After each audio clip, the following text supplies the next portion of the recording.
Good morning everyone, कैसे हैं आप सब। उम्मीद करती हूँ आप लोग अच्छे होंगे। जैसा कि आप लोग देख पा रहे हैं, आज हम पढ़ेंगे क्विक रिवीजन में पार्ट 2 है हमारा। इसमें हम सारे क्वेश्चन आंसर्स पढ़ेंगे जितने भी आपके टेक्स्ट बुक क्वेश्चंस हैं।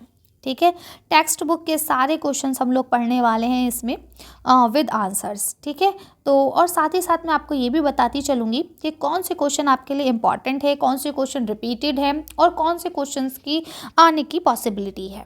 ठीक है, तो इस वीडियो को अच्छे से देखिए। इससे पहले मैंने पार्ट 1 आपके साथ डिस्कस कर लिया है, जिसमें मैंने आपको एमसीक्यूज़ बताए थे। ठीक है, और अभी मैं एक आध थोड़ी देर में हम कह सकते हैं कि आपको मैं पार्ट 3 भी अपलोड कर दूंगी। तो आप पार्ट 3 देखिएगा, उसमें हम लोग सारे पॉइंट्स और राइटर्स के बारे में पढ़ेंगे और कुछ शॉर्ट ट्रिक्स सीखेंगे कि अगर हमसे राइटर या पॉइंट्स के बारे में पूछा जाए तो हम कैसे उसे कर सकते हैं सॉल्व। ठीक है, आपने अभी तक 4 क्वेश्चन पढ़ लिए हैं प्रैक्टिस पेपर, तो आपने चारों प्रैक्टिस पेपर में ये देखा कि कहीं ना कहीं आपसे राइटर्स के बारे में या नज़्म के बारे में या सबक का जो खुलासा है इसके बारे में मरकज़ी ख़याल पूछे जा रहे हैं। ठीक है, तो उसे हम कैसे सॉल्व कर सकते हैं, ये सारी चीज़ें हम अलग अलग वीडियोस में डिस्कस कर रहे हैं। जो टॉपिक जिसमें आ रहा है वो चीज़ उसमें डिस्कस की जा रही है। ठीक है, तो ये जो आपकी 6-7 वीडियोस अभी हाल ही अपलोड करी गई हैं 2-3 दिन के अंदर, उनको सारों को देख लीजिए। इंशाल्लाह आपके पेपर में 90% मार्क्स आने से कोई नहीं रोक सकता उर्दू में, अगर आपको उर्दू लिखनी आती है तब। ठीक है, चलिए तो इसे शुरू करते हैं।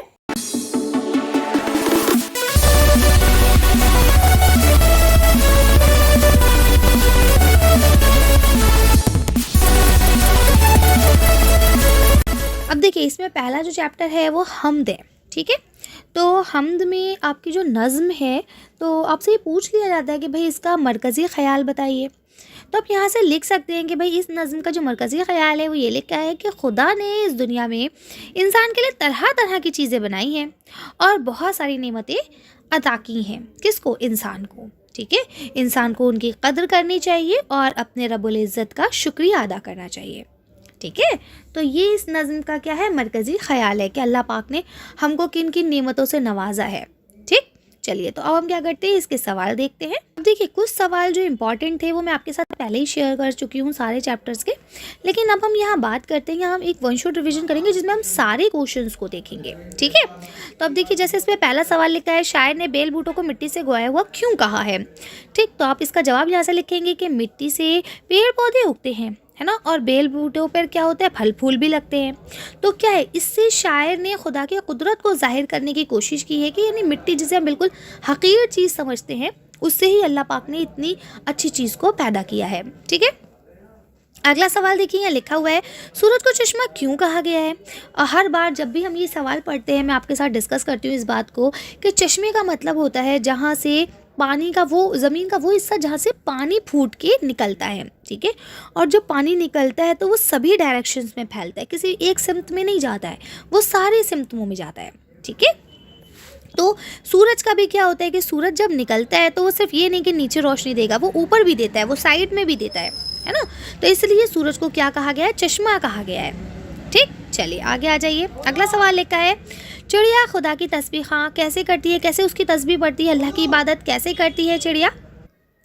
तो आपको पता है कि भाई चिड़िया जो है चहचहा कर अल्लाह पाक की तस्बीह ख़्वानी करती हैं, अल्लाह पाक की इबादत करती हैं। ठीक है, अगला सवाल देखिए, यहाँ लिखा है, आखिरी शेर में कारखाने से क्या मुराद है। ये क्वेश्चन मल्टी टाइम्स रिपीटेड है ना, हर बार ये क्वेश्चन ज़रूर पूछा जाता है, हो सकता है इस बार भी पूछ लिया जाए। तो आप लोग इसे पढ़ लीजिए कि कारखाने से मुराद दुनिया है।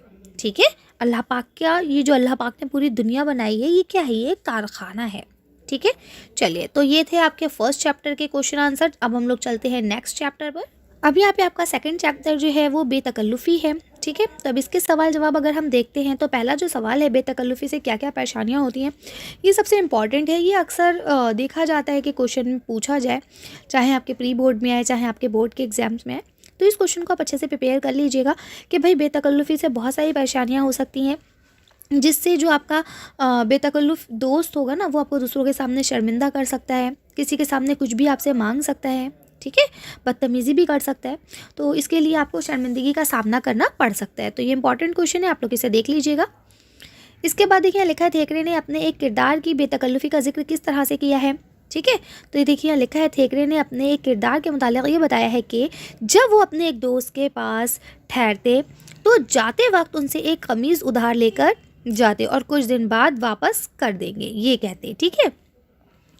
अगला सवाल देखिए, ए ज़ौक़ तकलीफ़ में है तकल्लुफ़ में है तकलीफ़ सरासर, इस मिसरे में शायर क्या कहना चाहता है? तो देखिए शायर बहुत सिंपल सी बात है, ये कहना चाहता है कि हम जब तकल्लुफ़ कर लेते हैं ना तो हमें तकलीफ़ का भी सामना करना पड़ता है। मतलब एग्ज़ाम्पल ये है कि भाई मेरा मन कर रहा है कि मुझे समोसे खाने हैं, ठीक है, मैं आपके घर आई हूँ, आपने मेरी दावत की है और आप कह रहे हैं मैम आपके लिए क्या मंगाऊँ, है ना। मैंने कहा मेरे लिए मतलब मुझे समोसे खाने, लेकिन मैं आपसे क्या कहूँगी, नहीं नहीं नहीं मुझे समोसे नहीं खाने। तो क्या है कि भाई हमें कहीं ना कहीं से प्रॉब्लम भी फेस करना पड़ सकती है कि भाई मेरा मन तो कर रहा है लेकिन भैया मैं तकल्लुफ़ में हूँ। अब मैं ऐसे बोलूँगी तो आपको कहे अरे मैम कैसी हैं भैया, समोसे मांग के खा रही हैं कि भाई मुझे समोसे खाने हैं, ला के दो, है ना। तो इस तरह से क्या होता है कि हमें जो तकलीफ़ है उसका सामना करना पड़ सकता है। ठीक है, चलिए अब हम चलते हैं नेक्स्ट चैप्टर की तरफ। अब अगर हम आपके नेक्स्ट चैप्टर की बात करते हैं तो इसका नाम है नेकी और बदी। ठीक है, ये एक नज़्म है। तो नज़्म का हमेशा याद रखिए मरकज़ी ख़याल होता है, किसी गज़ल का मरकज़ी ख़याल नहीं होता है। ठीक है, तो अब यहाँ कहते हैं कि भाई इस नज़्म का मरकज़ी ख़याल क्या है, नेकी और बदी में क्या बताया गया है। तो इसमें ये कहा गया है कि जो लोग नेक काम करते हैं ना तो उनको भी क्या होता है, नेकी का फल मिलता है, यानी नेकी का फल नेकी से ही मिलेगा। यानी अगर वो किसी के साथ अच्छा कर रहे हैं तो उनके साथ भी अल्लाह पाक अच्छा करेगा, लेकिन अगर कोई बदी करता है तो उसके साथ भी बुरा ही होता है। ठीक है, यानी इसमें शायर कहना चाह रहा है कि इस दुनिया में जो जैसा करेगा ना वो वैसा ही पाएगा। ठीक है, अल्लाह पाक ने थोड़ी सी देर ज़रूर की है लेकिन यह अंधेर नहीं है। ऐसा नहीं है कि आप किसी के लिए हमेशा बुरा करते रहें और आपके साथ हमेशा अच्छा होगा। अगर आप किसी के लिए बुरा करेंगे तो एक ना एक दिन आपके साथ भी बुरा ज़रूर होगा, है ना। कहते हैं ना, अगर आप किसी के लिए गड्ढा खोदते हैं ना तो फाइनली उस गड्ढे में आप ही गिरते हैं। ठीक, अब हम बात कर लेते हैं इनके सवाल जवाब की। तो देखिए यहाँ पहला सवाल लिखा है, नज़्म के पहले बंद में दुनिया को किस तरह की बस्ती बताया गया है। तो दुनिया को बहुत सिंपल से शब्दों में, बल्कि हम कहते हैं सिंपल अल्फाज में आप ये लिख सकते हैं कि इस दुनिया को ना एक ऐसी बस्ती बताया गया है जहाँ पे देर अंधेर नहीं है, जो जैसा करेगा उसे वैसा ही मिलेगा। यहाँ अदल और इंसाफ की बात की गई है। ठीक है, देखिए लिखा है ना, दुनिया को ऐसी बस्ती बताया गया है कि यहाँ जो जैसा करेगा वैसा ही पाएगा। ठीक है, क्योंकि दुनिया में क्या है, अदल और इंसाफ होता है, हाथ के हाथ सब मामले निपट जाते हैं, जो जैसा करेगा उसको वैसा ही मिल जाएगा। अच्छे के साथ अच्छा होता है और बुरा करने के साथ बुरा होता है। ठीक है, अगला सवाल लिखा है, कुछ देर नहीं अंधेर नहीं से शायर की क्या मुराद है। तो बहुत सिंपल सी बात यह है कि भाई शायर कहना चाहता है कि जो हम करते हैं ना वो हमें हाथों हाथ मिल जाता है। ठीक, ज़रूरी नहीं है कि जिसके लिए हम कर रहे हैं वही हमारे लिए बुरा करे या अच्छा करे। अल्लाह पाक दूसरे ज़रिए से हमारे साथ अच्छा या बुरा करता है, जैसे हम करेंगे वैसा हमें मिल जाएगा। ठीक है, तो देखिए यहाँ लिखते भी हैं, शायर का कहना है कि हम जो कुछ करते हैं उसके असरात जल्द होते हैं। ऐसा नहीं कि बुरा काम करने वाले को उसकी सज़ा नहीं मिलेगी और नेकी करने वाले को नेकी का फल नहीं मिलेगा, है ना। दोनों जो जैसा करेगा वो वैसा भरेगा। ठीक है, नेक्स्ट क्वेश्चन पे चलते हैं। अब देखिए आपको अगला सवाल लिखा है कि किसकी नाव पार उतरती है। तो आपको पता है जो दूसरों के काम करता है ना उसी की नाव पार लगती है ना। यानी जो ज़रूरतमंद की या परेशानी में मुब्तला लोग हैं, है ना, उनकी मदद करता है तो उन्हीं को उसका सिला मिलता है। ठीक है, यानी अगर वो कभी मुसीबत में फंसे होंगे तो अल्लाह पाक उनकी भी गैब से मदद करेगा। ठीक है, आगे लिखते हैं, जालिम को जुल्म का क्या बदला मिलता है। तो जो दूसरों के साथ जुल्म करता है तो लोग उसके साथ भी वैसे ही फिर सलूक करते हैं। ठीक है, हमेशा कहते हैं ना कि हमेशा कोई शेर जो है वो शेर ही नहीं रहता, कभी उसके ऊपर भी सवा शेर आता है। ठीक है ना, तो अगर आप किसी को बिलावजह परेशान करेंगे तो कोई ना कोई ऐसा ज़रूर होगा जो आपको भी परेशान करेगा। ठीक है, चलिए नेक्स्ट चैप्टर पे चलते हैं। अब देखिए ये आपकी मीर की गज़ल है। अगर आपको गज़ल डिटेल एक्सप्लेनेशन में देखना है तो गज़ल मैंने अपलोड की हुई है पहले से ही, तो आप वहाँ से देख सकते हैं। बाकी हम लोग सवाल जवाब डिस्कस कर रहे हैं। तो देखिए पहला सवाल यहाँ आपको दिया गया है कि इंसानी ज़िंदगी की हकीकत क्या है। तो आपको पता है कि कोई भी चीज़ या हमेशा रहने वाली नहीं है ना। हर चीज़ क्या है, फ़ना होने वाली है, ख़त्म हो जाने वाली है। तो इंसान की ज़िंदगी की हकीकत पानी के उस बुलबुले के बराबर है जिसको नहीं पता होता कि वो कब तक रहने वाला है ना। अगर वो पानी का बुलबुला बन गया और उसकी ज़िंदगी है तो वो सुबह से शाम तक रह सकता है और नहीं तो पल भर में भी फूट सकता है। ठीक है, तो उसी चीज़ को यहाँ उन्होंने बताने की कोशिश की है कि इंसान की ज़िंदगी की हकीकत सिर्फ पानी के बुलबुले के मानंद है। ठीक है, देखिए अगला सवाल यहाँ लिखा हुआ है कि बेचैनी के आलम में शायर पर क्या बीत रही है। तो लिखते हैं कि भाई जो शायर है वो क्या है, बहैसियत आशिक़ है। ठीक है। तो वो आशिक होने की वजह से क्या कर रहा है, महबूब का दीदार करना चाहता है, ठीक है। और महबूब जब उसे नज़र नहीं आ रही है तो क्या कर रहा है, वो अपने घर में है ना, यानी महबूब उसे कहीं नज़र नहीं आता है तो वो अपने घर में है, ठीक है। चनांचे वो दीदार के लिए क्या कर रहा है, बेचैन हो रहा है ना, और उसके दरवाजे पर क्या है, बार बार जा रहा है और वापस आ रहा है, ठीक है। अगला सवाल देखिए, लिखा हुआ है कि शेर में खाना ख़राब किसे कहा गया है। तो शेर में खाना ख़राब जो है वो शायर को ही कहा गया है ना। खाना ख़राब किसे कहते हैं, उसको कहते हैं जिसका घर बर्बाद हो गया हो, यानी आशिक, ठीक है। एक आशिक जो होता है वो दुनिया से बेनियाज हो जाता है, ठीक है। फिर ज़रूरी नहीं है कि वो दुनियावी इश्क में मुब्तला हो या अल्लाह पाक के इश्क में मुब्तला हो, ठीक है। चलिए आगे चलते हैं। अब देखिए आपका जो अगला सबक है वो है ज़बानों का घर हिंदुस्तान, है ना। तो चलिए इसके सवाल जवाब भी हम लोग देख लेते हैं कि ज़बानों के घर हिंदुस्तान में क्या सवाल जवाब है। इसके अलावा बेटा जो भी चैप्टर आपको पढ़ना है, क्योंकि अभी आपके पास टाइम है 5-7 दिन का, ठीक है, तो आप लोग डिटेल एक्सप्लेनेशन भी पढ़ सकते हैं। बाकी ग्रामर वगैरह मैंने अपलोड कर दिया है, आप लोग वहाँ से देख सकते हैं। अगर फिर भी कोई कन्फ्यूजन हो, कोई डाउट हो तो आप लोग मुझे कमेंट कर सकते हैं। अगर पॉसिबल होगा तो मैं कमेंट में ही आपका रिप्लाई कर दूंगी, अदरवाइज़ मैं आपके लिए एक छोटी सी वीडियो बना दूंगी जिसमें आपके सारे डाउट्स ले लिए जाएंगे, ठीक है। चलिए तो हम इसके सवाल जवाब देख लेते हैं। इसमें पहला सवाल आपको दिया गया, हिंदुस्तान की खुसूसियात क्या है।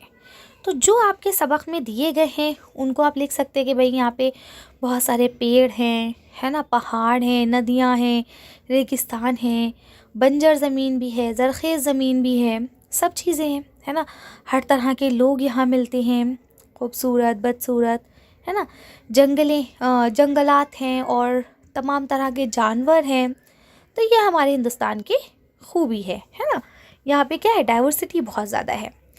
आगे आ जाइए, अगला सवाल लिखा है, हिंदुस्तान की कबायली नस्लों के क्या नाम है, ये लिखिए। ये क्वेश्चन मोस्ट इम्पॉर्टेंट है, इसे अंडरलाइन कर लीजिए और इसे बहुत अच्छे से लर्न कर लीजिए। ये मल्टी टाइम रिपीटेड क्वेश्चन है ना।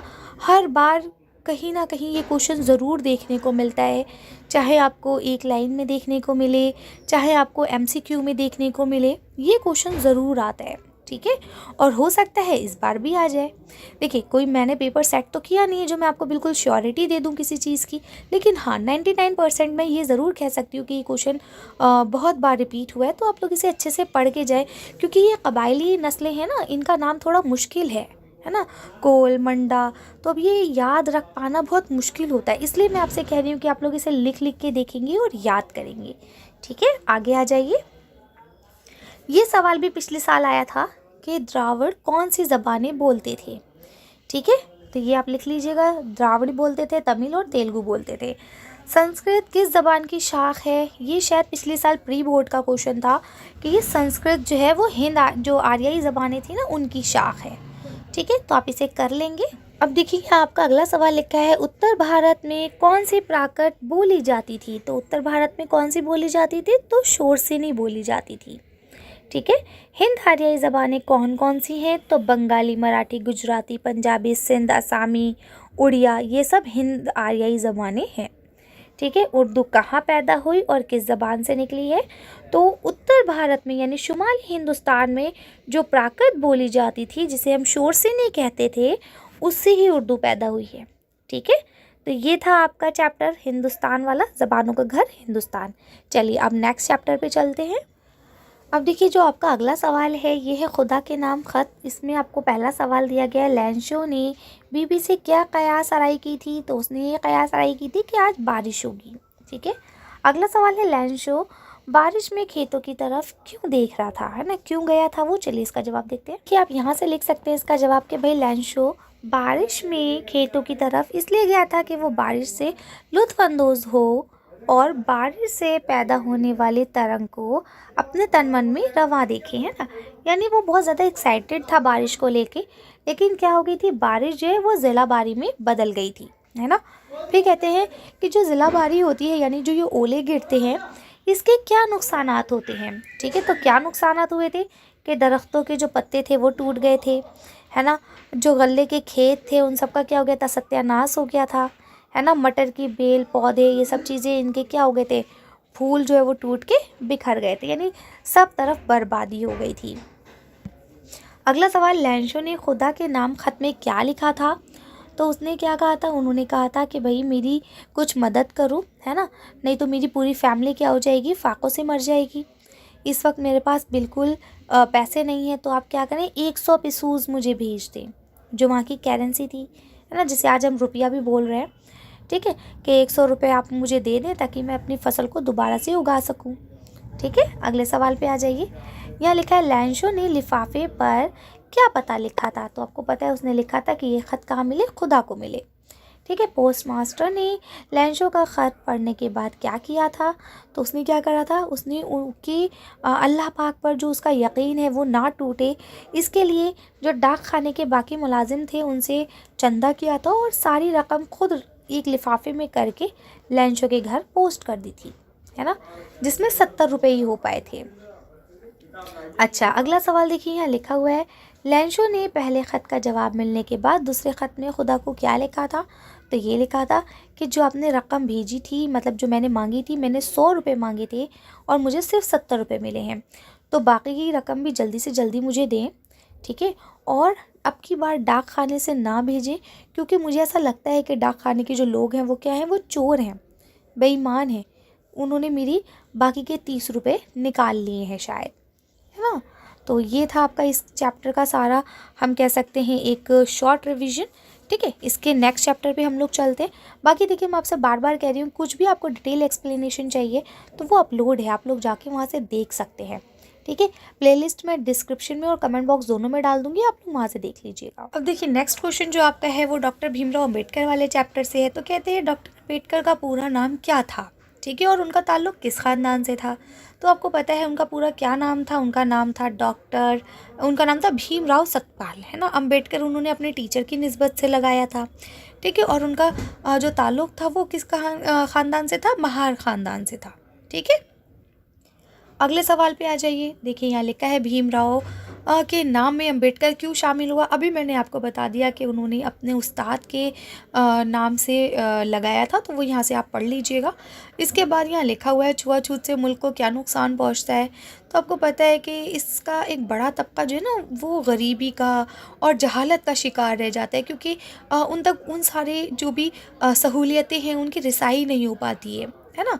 हम उनसे कहते हैं कि भाई तुम नीच हो या तुम छूत हो, या जो भी है, हम उन्हें निचला बैकवर्ड बोल के उनसे दूर हो जाते हैं, है ना, जिसकी वजह से वो और ज़्यादा बैकवर्ड होते चले जाते हैं। खैर, अगला सवाल देखिए, यहाँ लिखा हुआ है, भीमराव अम्बेडकर का सबसे अहम क्या कारनामा है? तो देखिए, आपके जो 2 क्वेश्चन इसमें पूछे जाते हैं, एक ये पूछा जाता है कि अम्बेडकर का नाम क्या था और वो किस ख़ानदान से ताल्लुक़ रखते थे, और दूसरा जो अहम सवाल है वो यही वाला है कि भाई उनका अहम कारनामा क्या है। तो उन्होंने आज़ादी के बाद हमारे जो दस्तूर है, भारत का जो दस्तूर है, उसको लिखा था। ठीक है, तो ये था अम्बेडकर के चैप्टर से, तो यहाँ से आप लोग कर लीजिएगा।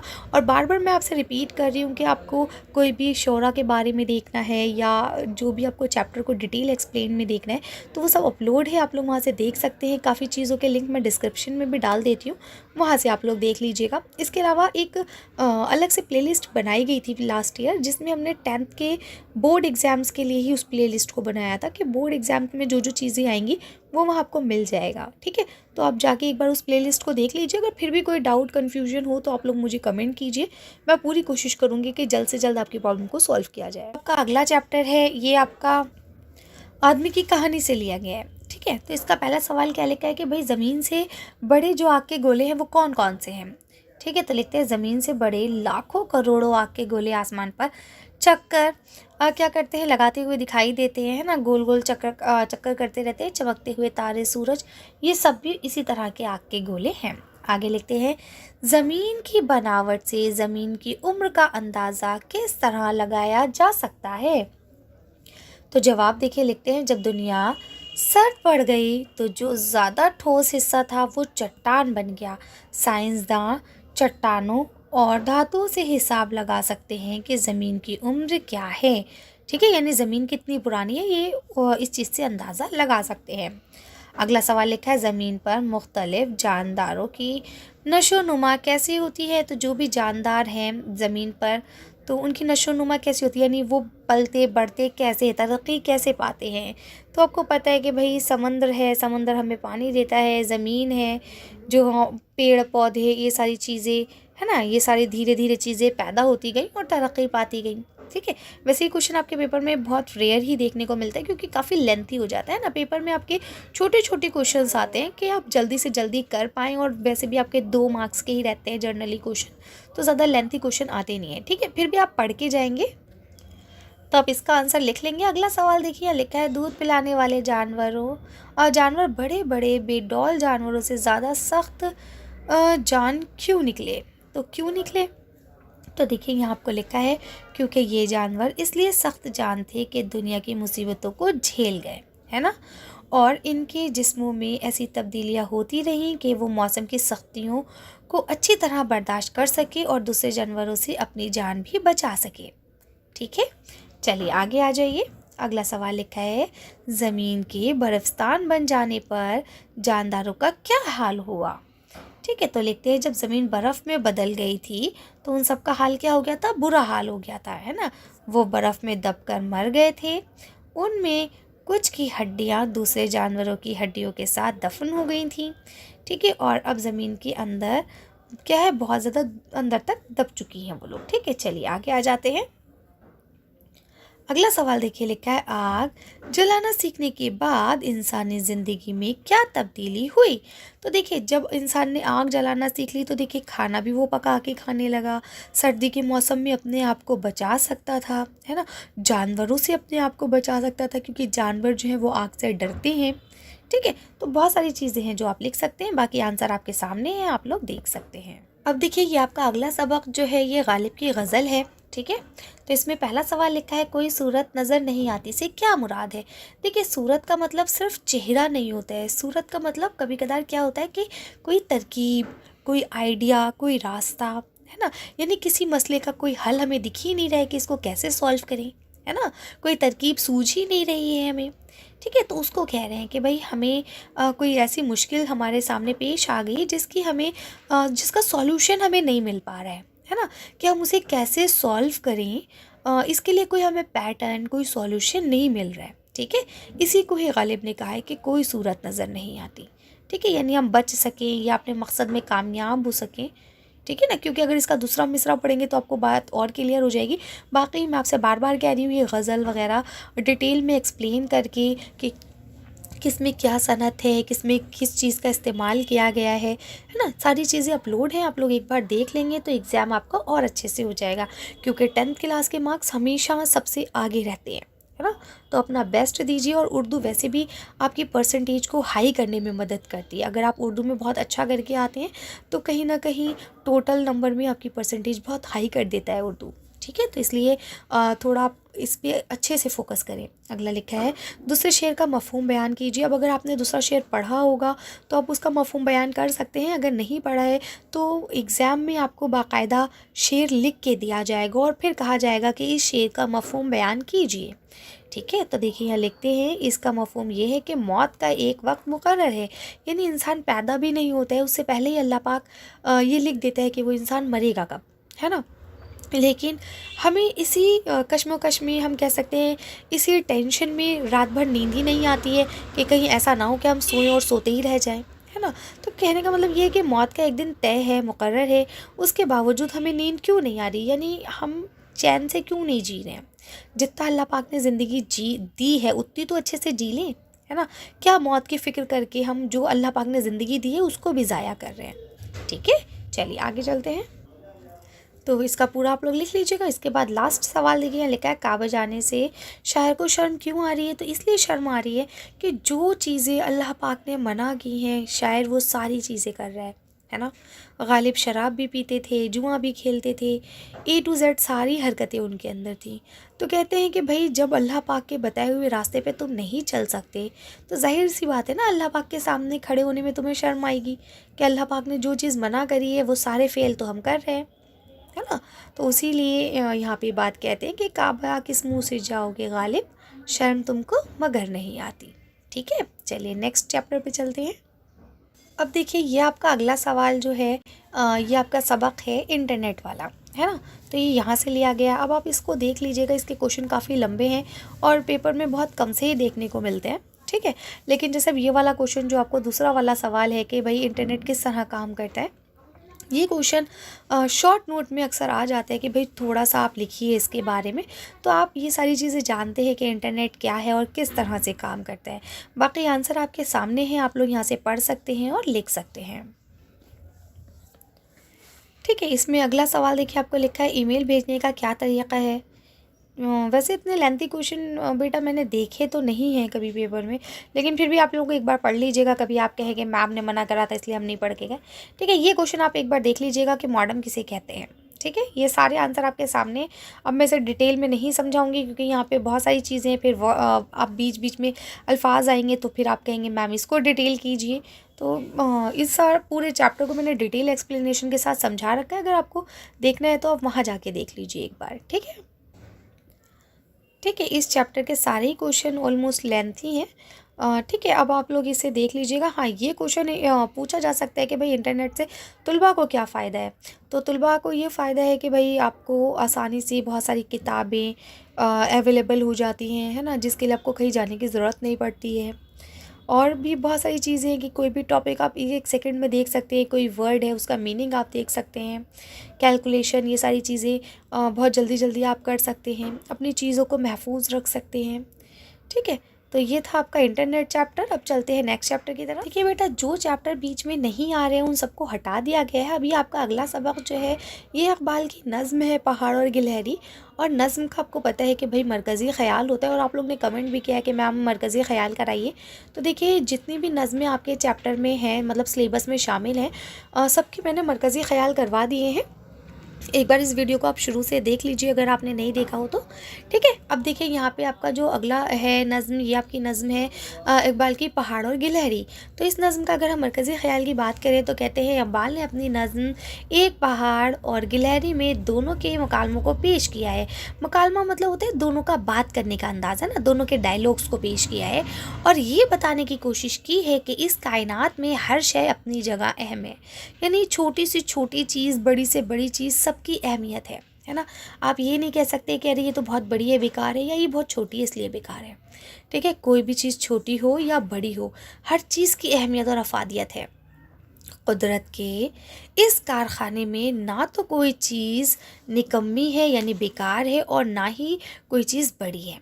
खुदा ने हर चीज़ को मसलिहत और हिकमत के तहत बनाया है ना। एक छोटी सी चींटी भी होती है ना, तो अल्लाह पाक ने उसके अंदर भी कुछ ना कुछ हिकमत रखा है और उसको बनाया है। अगर वो चींटी नहीं होती तो बहुत सारे हमारे नुकसान हो सकते थे, ठीक है। इस तरह से इस नज़्म के ज़रिए इकबाल ने ऊंच नीच के जो चल रहा था ना, उससे दूर रहने का बात की है, दरस दी है। दरस मतलब होता है सबक देना, ठीक है। समझाया है बच्चों को कि हमें किसी के साथ ऊंचा नीचा, बड़े छोटे, इसका इस तरह का व्यवहार नहीं करना चाहिए, ठीक है। अब अगले सवाल पे आप आ जाइए। तो देखिए यहाँ आपको सवाल दिया गया है, पहाड़ ने गिलहरी से डूब मरने को क्यों कहा। तो देखिए लिखते हैं, पहाड़ को अपने वजूद पर बड़ा नाज था, है ना, इसलिए उसने क्या कहा, गिलहरी से कहा कि तू छोटी है और छोटी होने की वजह से तुझे जीने का कोई हक नहीं है, तुझे शर्म आना चाहिए कि तू छोटी हो, तू डूब जाके मर जा, जाके डूब के, है ना, क्योंकि अल्लाह पाक ने तुझे क्या बनाया है, छोटा बनाया है। आगे लिखते हैं, गिलहरी ने पहाड़ को क्या जवाब दिया। तो गिलहरी ने जवाब दिया कि भैया ये जो ऊंच नीच की बातें हैं ना, ये तू जहन से निकाल दे, ठीक है। अगर तू बड़ा है तो क्या हुआ, ज़रा ये छालिया ही कतर के दिखा दे, है ना। क्योंकि पहाड़ बड़ा होता है लेकिन वो अपनी जगह से हिल नहीं सकता, लेकिन गिलहरी छोटी होती है और वो तमाम काम कर सकती है ना। इसलिए इस दुनिया में कोई भी चीज़ निकम्मी नहीं है, सबका अपना अपना वजूद है, अपनी अपनी अहमियत है। अगला सवाल लिखते हैं, पहाड़ ने अपनी बड़ाई में क्या कहा।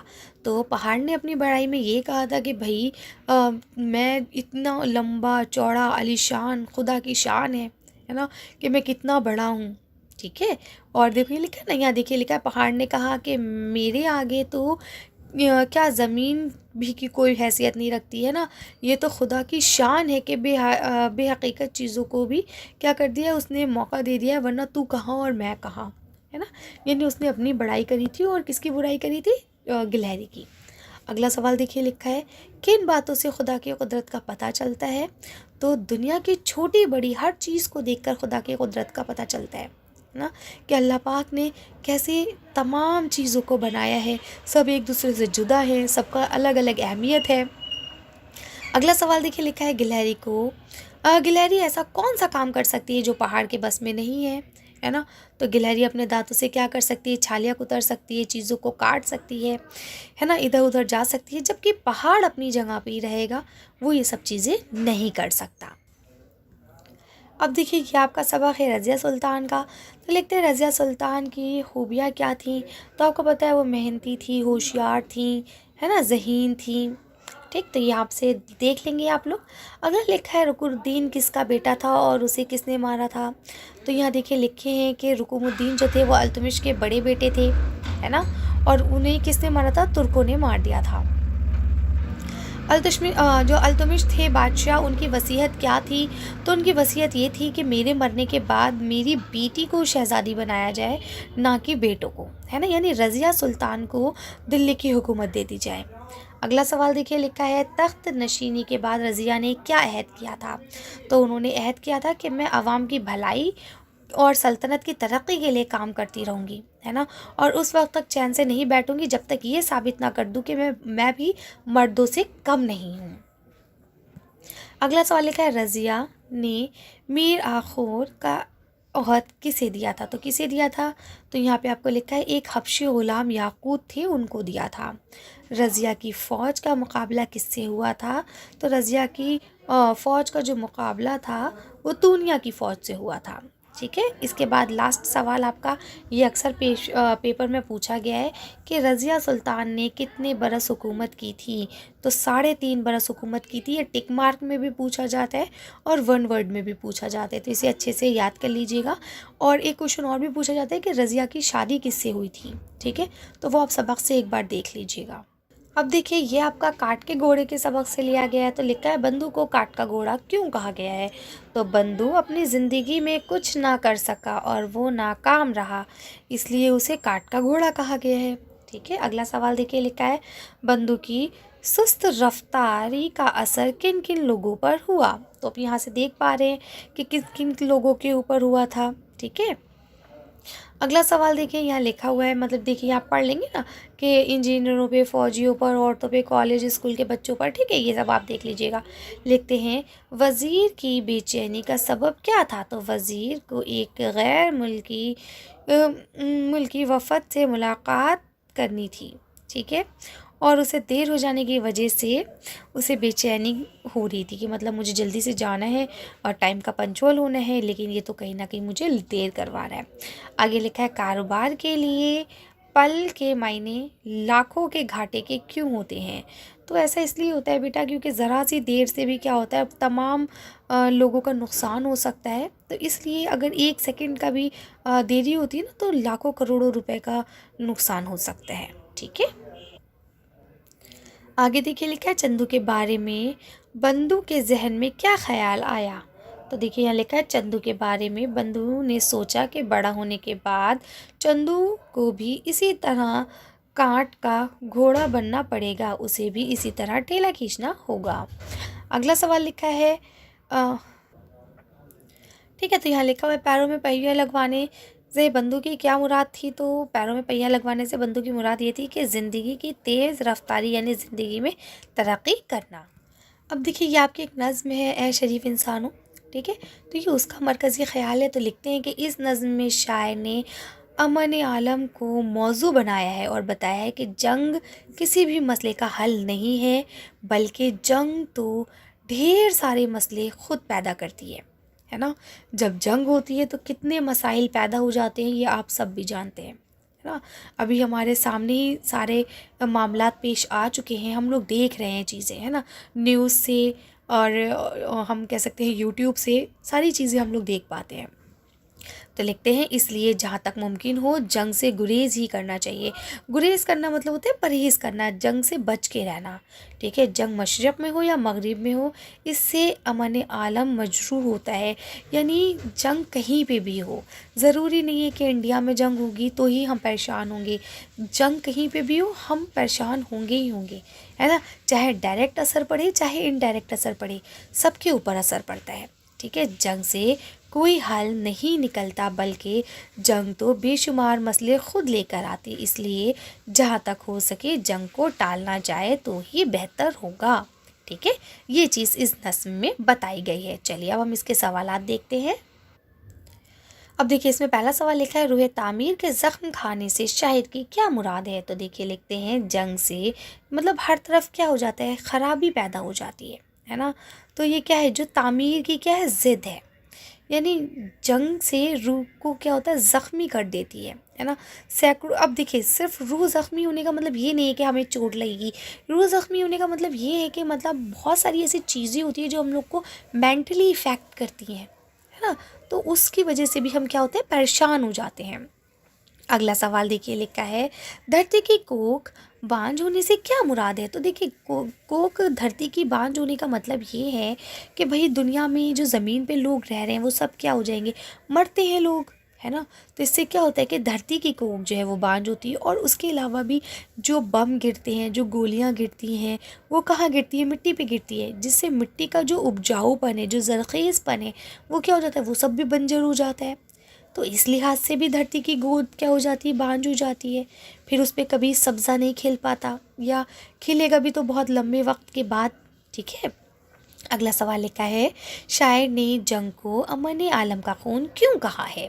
तो इसलिए कहा है क्योंकि जंग जो होती है वो ऐसा तो है नहीं कि हम घर में बैठ के लड़ेंगे, वो हम कह सकते हैं आलमी तौर पर होती है ना। 2 मुल्क लड़ेंगे या 10 मुल्क लड़ेंगे, लेकिन मतलब वो लंबे और चौड़े अरसे तक चलती है और उससे काफ़ी लोग मरते हैं, है ना।